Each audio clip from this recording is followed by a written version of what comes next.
जय श्री राधे कृष्ण मित्रों। पितृपक्ष, जिसे श्राद्ध पक्ष भी कहा जाता है, हिंदू धर्म में एक अत्यंत महत्वपूर्ण समय है जो हमारे पितरों पूर्वजों के प्रति श्रद्धा व्यक्त करने, उन्हें तर्पण और अर्पण देकर उनकी आत्मा की शांति के लिए समर्पित होता है। यह पक्ष सामान्यतः भाद्रपद पूर्णिमा से अश्विन अमावस्या तक चलता है। कुल मिलाकर 15 या 16 दिनों का होता है। इस समय पितरों का स्मरण, श्राद्ध, पिंडदान, तर्पण, ब्राह्मण भोजन, दान, जप और ध्यान द्वारा उनकी आत्मा की संतुष्टि के लिए पूजा की जाती है। शास्त्रों के अनुसार जो व्यक्ति पितरों का स्मरण नहीं करता, उनके परिवार में सुख, समृद्धि और मानसिक शांति में कमी आने लगती है। पितृ ऋण चुकाना प्रत्येक मनुष्य का धर्म है, क्योंकि हमारे शरीर, संस्कार, कुल की परंपरा, ज्ञान, शिक्षा और जीवन का जो आधार है वह पूर्वजों से ही होता है। इसीलिए पितृपक्ष के दौरान श्राद्ध करने की परंपरा प्राचीन काल से चली आ रही है। इस समय अनेक प्रश्न मन में उठते हैं, जैसे कि श्राद्ध किस दिन करना चाहिए, क्या स्त्रियां भी श्राद्ध कर सकती हैं, अगर घर में कोई पुरुष नहीं है तो क्या करें, श्राद्ध की विधि क्या है और क्या श्राद्ध ना करने से दोष लगता है। इन सब का समाधान शास्त्रों में विस्तार से दिया गया है। उदाहरण के लिए विष्णु पुराण में कहा गया है कि पुत्र, पौत्र, पपौत्र, भाई, भाई की संतान अथवा सपिंड की संतान श्राद्ध कर सकते हैं। यदि कोई पुरुष ना हो तो स्त्रियां जैसे पत्नी, बहू, पुत्री भी श्राद्ध कर सकती है, बशर्ते वे शुद्ध अवस्था में हो। अशुद्ध अवस्था में श्राद्ध ना करें। यदि परिवार में कोई नहीं है तो पड़ोसी, कुल के अन्य सदस्य या राजा द्वारा भी श्राद्ध कराया जा सकता है। श्राद्ध केवल कर्मकांड नहीं है, यह मन, वचन और शरीर से पितरों के प्रति कृतज्ञता व्यक्त करने का साधन है। एक महत्वपूर्ण प्रश्न यह भी होता है कि अगर पिता जीवित है तो क्या दादा का श्राद्ध करना चाहिए। शास्त्र स्पष्ट कहते हैं, जब तक पिता जीवित हैं, दादा और परदादा के लिए श्राद्ध नहीं करना चाहिए। श्राद्ध का अधिकार मुख्यतः पुत्र को होता है और पुत्र ना होने पर पुत्री को। अतः यह नियम स्पष्ट है कि श्राद्ध का विधान धर्म और कुल की परंपरा से जुड़ा हुआ है। एक और सामान्य शंका यह है, अगर गया जाकर एक बार पिंडदान कर दिया तो क्या हर साल श्राद्ध करना आवश्यक है। इसका उत्तर है हाँ। गया में पिंडदान करने से पितृ कार्य पूर्ण हो जाता है, लेकिन प्रत्येक वर्ष श्राद्ध करने से पितरों की आत्मा अधिक प्रसन्न होती है। जैसे बोनस का उदाहरण दिया जाता है, यदि हमें दिवाली पर बोनस मिलता है तो प्रसन्नता होती है, लेकिन यदि हर महीने थोड़ी थोड़ी सहायता मिलती रहे तो हमारी संतुष्टि अधिक होती है। इसी प्रकार हर साल श्राद्ध करने से पितरों का आशीर्वाद मिलता है। इस समय पूजा करना चाहिए या नहीं, यह भी एक बड़ा प्रश्न है।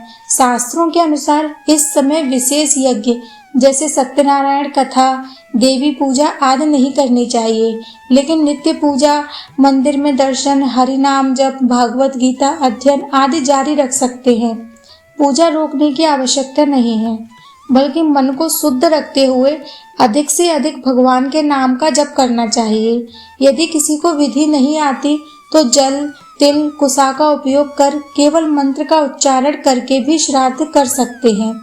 मंत्र है तस्मै सुधा तृप्तिया, तस्मै सुधा तृप्तिया, तस्मै सुधा तृप्तिया। इसका अर्थ है मेरे इस तर्पण द्वारा मेरे पितरों की सुधा तृप्त हो जाए। यदि ब्राह्मण ना मिले तो घर में सात्विक भोजन बनाकर पितरों का स्मरण करते हुए अर्पित करें। यदि यह भी संभव न हो तो गाय को घास या लड्डू खिला सकते हैं। यदि यह भी न हो तो नदी किनारे जाकर जल अर्पित कर सकते हैं। इससे पितृ तृप्त होते। यदि यह स्पष्ट है कि श्राद्ध करने का अवसर प्रत्येक व्यक्ति को अपने सामर्थ्य के अनुसार मिलता है, परंतु प्रयास करना चाहिए। इसी विचार के साथ हम आगे बढ़ते हैं और जानते हैं कि श्राद्ध की विधि कैसी होती है, कौन सा ब्राह्मण श्राद्ध के लिए उचित है और किन परिस्थितियों में सरल उपाय किए जा सकते हैं। श्राद्ध केवल कर्मकांड नहीं बल्कि कृतज्ञता और आध्यात्मिक साधना का माध्यम है। अब हम विस्तार से समझते हैं कि श्राद्ध की विधि क्या है, किस प्रकार इसे करना चाहिए और किन बातों का ध्यान रखना आवश्यक है। श्राद्ध का मुख्य उद्देश्य पितरों की आत्मा की शांति, उनका तर्पण, उनके भगवान के चरणों में स्थिर करने की प्रार्थना करना है। शास्त्रों के अनुसार श्राद्ध तभी प्रभावशाली होता है जब इसे श्रद्धा, शुद्धता और नियम पूर्वक किया जाए। सबसे पहले श्राद्ध किस दिन करना है यह जानना आवश्यक है। जिस दिन हमारे पूर्वज की मृत्यु हुई थी उस तिथि को श्राद्ध करना चाहिए। यदि तिथि ज्ञात नहीं है तो मातृ पक्ष के लिए नवमी और पितृ पक्ष के लिए द्वादशी का दिन लिया जाता है। अंतिम विकल्प के रूप में अमावस्या अर्थात सर्व पितृ अमावस्या का दिन श्राद्ध के लिए सर्वाधिक उपयुक्त माना गया है। इस दिन पूरे परिवार के पितरों का सामूहिक स्मरण और तर्पण किया जा सकता है। श्राद्ध की विधि में सबसे पहले पितरों का स्मरण कर उनके लिए जल, काले तिल, कुसा और पवित्र अन्न का अर्पण किया जाता है। जल में भगवान नारायण का वास माना जाता है। काले तिल को विष्णु का पसीना और कुसा को भगवान हरि के बाल कहा गया है। इन पदार्थों को प्रयोग करके जब जल अर्पित किया जाता है तो मंत्र का उच्चारण 3 बार किया जाता है। तस्मै सुधा तृप्त्या, तस्मै सुधा तृप्त्या, तस्मै सुधा तृप्त्या। यदि पूर्ण विधि से श्राद्ध संभव न हो तो केवल जल और तिल अर्पण करके इस मंत्र का जाप कर सकते हैं। इसके साथ ही भगवान का ध्यान कर अपने पितरों की शांति के लिए प्रार्थना कर सकते हैं। श्राद्ध एक महत्वपूर्ण अंग है। योग्य ब्राह्मण का आमंत्रण शास्त्रों में वर्णित है कि ऐसे ब्राह्मण को ही आमंत्रित करना चाहिए जो जन्म से ब्राह्मण हो, साथ ही शुद्ध आचरण वाला हो, त्रिकाल संध्या करने वाला हो, गायत्री मंत्र का जप करने वाला हो, वैदिक परंपरा का पालन करने वाला हो, नशा और व्यसन से दूर रहने वाला हो, भगवान के प्रति समर्पित हो। ऐसे ब्राह्मणों के द्वारा संपन्न श्राद्ध सीधे भगवान तक पहुंचता है और पितरों की आत्मा को शांति प्रदान करता है। यदि परिवार में ऐसा ब्राह्मण उपलब्ध ना हो तो व्यक्ति स्वयं भी श्राद्ध कर सकता है। घर में सात्विक भोजन बनाकर पितरों का स्मरण करते हुए अर्पण करना, गाय को भोजन देना, मंदिर में ब्राह्मण भोज कराना या निर्धनों को भोजन व वस्त्र का दान करना श्राद्ध का सरल और प्रभावशाली रूप है। इसके अतिरिक्त यदि यह भी संभव ना हो तो नदी किनारे जाकर जल अर्पण करना या काली मिट्टी से लड्डू बनाकर अर्पित करना भी शास्त्रों में अनुमोदित है। यदि इसके बाद भी कोई उपाय संभव न हो तो एकांत स्थान पर जाकर मन से प्रार्थना करना, हाथ उठाकर मंत्र का जाप करना पर्याप्त माना गया है। श्राद्ध में केवल बाहरी विधि नहीं, मन की शुद्धता और श्रद्धा भी महत्वपूर्ण है। शास्त्रों में विशेष सावधानी की बात कही गई है कि स्त्रियों को अशुद्ध अवस्था में श्राद्ध नहीं करना चाहिए क्योंकि इससे दोष लगता है। शुद्ध अवस्था में स्नान कर स्वच्छ वस्त्र धारण कर श्राद्ध करना चाहिए।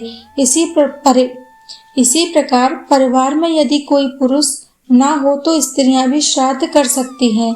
मातृ पक्ष की संतान अथवा समानोदक भी श्राद्ध कर सकते हैं। यदि कोई संतान ना हो तो राजा स्वयं धन देकर श्राद्ध करवा सकता है। श्राद्ध करते समय मन में श्रद्धा होनी चाहिए, अन्यथा केवल कर्मकांड से कोई लाभ नहीं होता।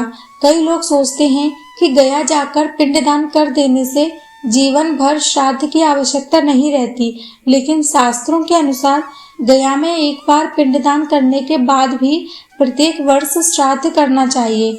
इससे पितरों की संतुष्टि बनी रहती है, परिवार में सुख शांति का वातावरण बना रहता है। यह बात उदाहरण द्वारा समझाई जाती है कि जैसे किसी को दिवाली पर बोनस मिलता है तो खुशी होती है, उसी प्रकार श्राद्ध भी हर महीने होता है तो पितृपक्ष को भी शांति मिलती है। इसी प्रकार प्रत्येक वर्ष श्राद्ध करना पितरों को अधिक तृप्ति देता है। इस पक्ष में पूजा को लेकर भी स्पष्ट निर्देश दिए गए हैं। विशेष पूजा जैसे सत्यनारायण कथा, देवी पूजा आदि नहीं करनी चाहिए, परंतु नित्य पूजा, हरिनाम जप, भगवत गीता आदि का अध्ययन कर सकते हैं। कोई नई चीजें खरीदने, विवाह, गर्भाधान करने से बचना चाहिए। इन नियमों का पालन कर व्यक्ति पितरों की आत्मा की शांति में योगदान कर सकता है। इस प्रकार श्राद्ध केवल परंपरा नहीं, बल्कि श्रद्धा और आत्मिक जागरण का एक सुंदर साधन है, जिससे मनुष्य अपने पूर्वजों के प्रति कृतज्ञता व्यक्त कर स्वयं की आध्यात्मिक उन्नति भी कर सकता है। ब्राह्मण का चरण, सरल उपाय, पूजा से जुड़ी सावधानियों को हमने विस्तार से समझा। अब हम बात करते हैं कि श्राद्ध करते समय अक्सर परिवार में ये समस्याएं आती हैं, जैसे कि यदि हम घर में 3-4 भाई हैं तो श्राद्ध कौन करेगा। अगर किसी की मृत्यु की तिथि ज्ञात नहीं है तो श्राद्ध किस दिन करें। छोटे बच्चों के लिए श्राद्ध करना चाहिए या नहीं। यदि घर में कोई नहीं मानता तो क्या करें। इन सब का समाधान शास्त्रों के अनुसार दिया गया है। सबसे पहले परिवार में यदि 3 या 4 भाई हैं तो आदर्श स्थिति यह मानी जाती है कि बड़ा भाई श्राद्ध करे। इसका कारण यह है कि पूरे परिवार का प्रतिनिधित्व वही करता है। वह पितरों के लिए समर्पण का कार्य कर सकता है। लेकिन वर्तमान समय में अधिकांश परिवार अलग अलग स्थानों पर रहते हैं। शिक्षा, नौकरी या व्यवसाय के कारण एक ही घर में रहना संभव नहीं होता। ऐसे में यदि भाइयों की रसोई अलग अलग है और वे अलग अलग निवास करते हैं तो प्रत्येक भाई अपने स्थान पर रहकर श्राद्ध कर सकता है। इस प्रकार सब अपने अपने घर में श्राद्ध करके पितरों का स्मरण करें तो कोई दोष नहीं है। पितृपक्ष का उद्देश्य परिवार की एकजुटता बनाए रखना है, इसीलिए परिस्थिति अनुसार कार्य करना उचित है। अगला बड़ा प्रश्न है कि अगर पितरों की मृत्यु तिथि ज्ञात नहीं है तो श्राद्ध किस दिन करें। शास्त्र बताते हैं कि माताओं या स्त्रियों के लिए नवमी और पुरुषों के लिए द्वादशी का दिन श्राद्ध के लिए निर्धारित किया गया है। यदि यह भी संभव ना हो तो अमावस्या के दिन सर्व पितृ अमावस्या मानकर सभी पूर्वजों का श्राद्ध कर सकते हैं। एक निश्चित तिथि पर निर्भर रहने की आवश्यकता नहीं है, बल्कि श्रद्धा ही सबसे बड़ा आधार है।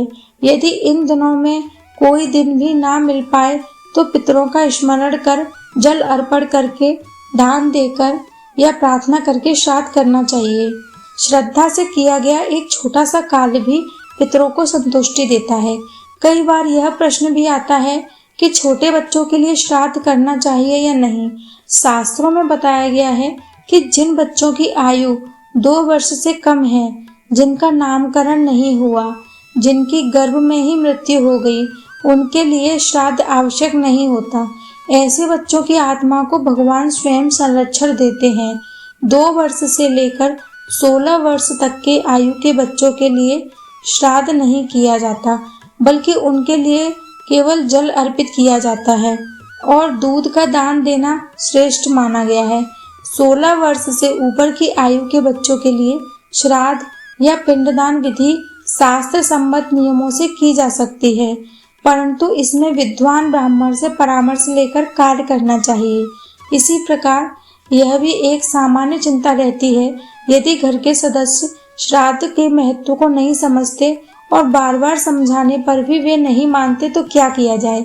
शास्त्र समाधान देते हैं कि पहले प्रेम पूर्वक समझाना चाहिए, उन्हें उदाहरण देकर बताना चाहिए। यदि इसके बाद भी वे ना माने तो सरल उपाय अपनाना चाहिए, जैसे किसी ब्राह्मण को भोजन देना, गाय को घास या रोटी खिलाना, मंदिर में ब्राह्मण भोजन कराना, निर्धनों को भोजन व राशन देना। इससे ना तो परिवार में विवाद होता है और ना ही श्रद्धा का कार्य रुकता है। सबसे बड़ी बात यह है कि अपने परिवार का सम्मान बनाए रखते हुए श्रद्धा से श्राद्ध करें। अगला प्रश्न यह आता है कि क्या पिता अपने पुत्र या पुत्री के लिए श्राद्ध कर सकता है। यद्यपि शास्त्रों में इसे दुर्भाग्यपूर्ण माना गया है, फिर भी यदि ऐसी स्थिति आ जाए तो पिता को अपने पुत्र या पुत्री के लिए श्राद्ध और पिंडदान अवश्य कराना चाहिए। काल और कर्म की गति कोई नहीं जानता, इसीलिए आवश्यकता पड़ने पर यह कार्य करना धर्म सम्मत है। इसी प्रकार यह भी पूछा जाता है कि यदि हाल में ही किसी प्रियजन का निधन हुआ है तो क्या उसी वर्ष श्राद्ध करना चाहिए? उसका उत्तर है कि मृत्यु के 1 वर्ष पूरे होने के बाद ही नियमित श्राद्ध आरंभ होता है। जब तक वर्ष पूर्ण न हो जाए तब तक केवल अंत्येष्टि संबंधी क्रियाएं की जाती हैं। इसके बाद ही अगले वर्ष से श्राद्ध विधि पूर्वक करना चाहिए। साथ ही यदि किसी की मृत्यु तिथि नवमी या द्वादशी के दिन हो तो तिथि के अनुसार ही श्राद्ध करना चाहिए। सामान्य नियम के लिए निर्धारित दिन लोगों के लिए है जिनकी तिथि ज्ञात नहीं है। इन सभी प्रश्नों का उद्देश्य यही है कि श्राद्ध को किसी की बाध्यता या भय के रूप में नहीं बल्कि श्रद्धा और कृतज्ञता के रूप में अपनाना चाहिए। जब व्यक्ति शुद्ध मन से पितरों का स्मरण करता है तो उसे मानसिक शांति, पारिवारिक सौहार्द, आध्यात्मिक बल मिलता है। पितृपक्ष में श्राद्ध करते समय यह भी जानना आवश्यक है कि कौन कौन से कार्य नहीं करने चाहिए, किन आध्यात्मिक प्रवृत्तियों में मन में अधिक व्यस्त रखना चाहिए ताकि इस समय का पूरा लाभ उठाया जा सके। शास्त्रों में स्पष्ट कहा गया है कि ये 15 दिन पूर्वजों के लिए समर्पित होते हैं, इसलिए मांगलिक कार्यों से बचना चाहिए। विवाह, नए कार्य का आरंभ, विशेष पूजा, यज्ञ, नए वस्त्र, आभूषण खरीदना, नए वाहन, भूमि या किसी प्रोजेक्ट का आरंभ, इन सभी कार्यों से दूर रहना चाहिए क्योंकि इससे अशुभ परिणाम प्राप्त हो सकते हैं। यदि कोई वस्तु या कार्य अत्यंत आवश्यक हो और उसके बिना काम नहीं चल सकता है तो ही उसे करें, अन्यथा इन दिनों की समाप्ति तक प्रतीक्षा करें। इसके अतिरिक्त गर्भाधान संस्कार, ब्रह्मचर्य का पालन न करना, अशुद्ध जीवन जीना, व्यसन में लिप्त रहना, ये सब कार्य भी निषिद्ध माने गए हैं। जिन बच्चों का जन्म पितृपक्ष में होता है उन्हें अशुभ नहीं माना जाता बल्कि इसे पितरों का आशीर्वाद माना जाता है। जन्म के बाद नामकरण, छठे या 12वें दिन का संस्कार यदि सामान्य रूप से किया जा सकता है, किंतु विवाह जैसे संस्कार इन दिनों में नहीं किए जाते। इन नियमों का उद्देश्य यह है कि पूरे परिवार का ध्यान पूर्वजों के प्रति कृतज्ञता, सेवा और आध्यात्मिक साधना की ओर केंद्रित रहे। इस समय में हरि नाम का जप करना चाहिए। इस तरह से वासना और विकार दूर होते हैं और आत्मा में एक नई ऊर्जा का संचार होता है। साथ ही श्रीमद् भगवत गीता का अध्ययन करना चाहिए। गीता के 15वें अध्याय का विशेष पाठ करने से पितरों की मुक्ति और आत्मिक उन्नति का मार्ग खुलता है। केवल अपने लिए ही नहीं बल्कि पूरे परिवार के लिए यह जप और अध्ययन अत्यंत आवश्यक है। गाय, ब्राह्मण, साधु और जरूरतमंदों को भोजन, वस्त्र दान देना भी पितृपक्ष की महत्वपूर्ण सेवा मानी गई है। दान देने से लक्ष्मी की वृद्धि होती है और घर में सकारात्मक ऊर्जा का संचार होता है। जितना अधिक संभव हो सके उतना दान करें।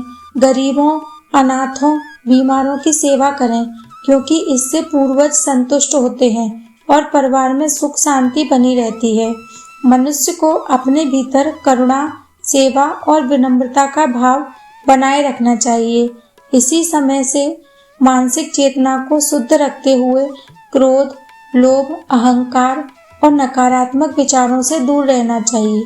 शुद्ध भोजन, सात्विक जीवन शैली और संयमित व्यवहार से पितृपक्ष की साधना अधिक प्रभावी बनती है। इस समय आत्मनिरीक्षण का अवसर भी है। अपने जीवन में सुधार लाने का, परिवार में सौहार्द बनाए रखने का और धर्म का पालन करने का संकल्प लेना चाहिए। कई बार लोग पूछते हैं कि श्राद्ध केवल ब्राह्मणों से ही करवाना चाहिए या स्वयं भी कर सकते हैं। शास्त्र स्पष्ट बताते हैं कि ब्राह्मण का स्थान अत्यंत महत्वपूर्ण है क्योंकि वही धर्म का मार्ग दिखाते हैं। परंतु ब्राह्मण का अर्थ केवल जन्म से नहीं बल्कि आचरण से होता है। जो व्यक्ति शुद्धता का पालन करता हो, त्रिकाल संध्या करता हो, उन्हीं से श्राद्ध करवाना चाहिए। ये सभी उपाय श्राद्ध के समय ही फलदायी माने गए हैं। क्योंकि आधुनिक जीवन शैली में परिवारों का एक साथ रहना कठिन हो गया है। ऐसे में श्रद्धा, सेवा, धार्मिक अनुशासन ही वह सूत्र हैं जो परिवार को जोड़कर रख सकता है। पितृपक्ष का पालन करके हम अपने पूर्वजों का सम्मान करते हैं, उनके द्वारा किए गए त्याग और कर्मों के लिए कृतज्ञता प्रकट करते हैं और हम अपने परिवार को आत्मा को मजबूत बनाता है और आने वाली पीढ़ियों को संस्कार प्रदान करता है। अगर आपको यह जानकारी उपयोगी लगी हो और पितृपक्ष से जुड़े आपके सभी प्रश्नों का समाधान इस वीडियो में मिल गया हो तो कृपया इसे लाइक करें और अपने परिवार और दोस्तों के साथ अवश्य साझा करें ताकि उन्हें भी अपने पितरों के लिए सही मार्गदर्शन मिल सके। हमारे धर्म और संस्कृति को आगे बढ़ाने के लिए यह हमारा छोटा सा प्रयास है। आप सभी का सहयोग ही हमें सेवा कार्य को बेहतर तरीके से करने की प्रेरणा देता है। नीचे दिए गए सब्सक्राइब बटन को दबाकर कर्मा कुटीर परिवार का हिस्सा बनिए और ऐसे ही ज्ञानवर्धक वीडियो से जुड़िए। साथ ही अपने सुझाव और अनुभव कमेंट में लिखिए। हमें अपने विचार जानकर खुशी होगी। आइए मिलकर पितरों की सेवा करें, धर्म का पालन करें और भगवान श्री कृष्ण के चरणों में अपने जीवन को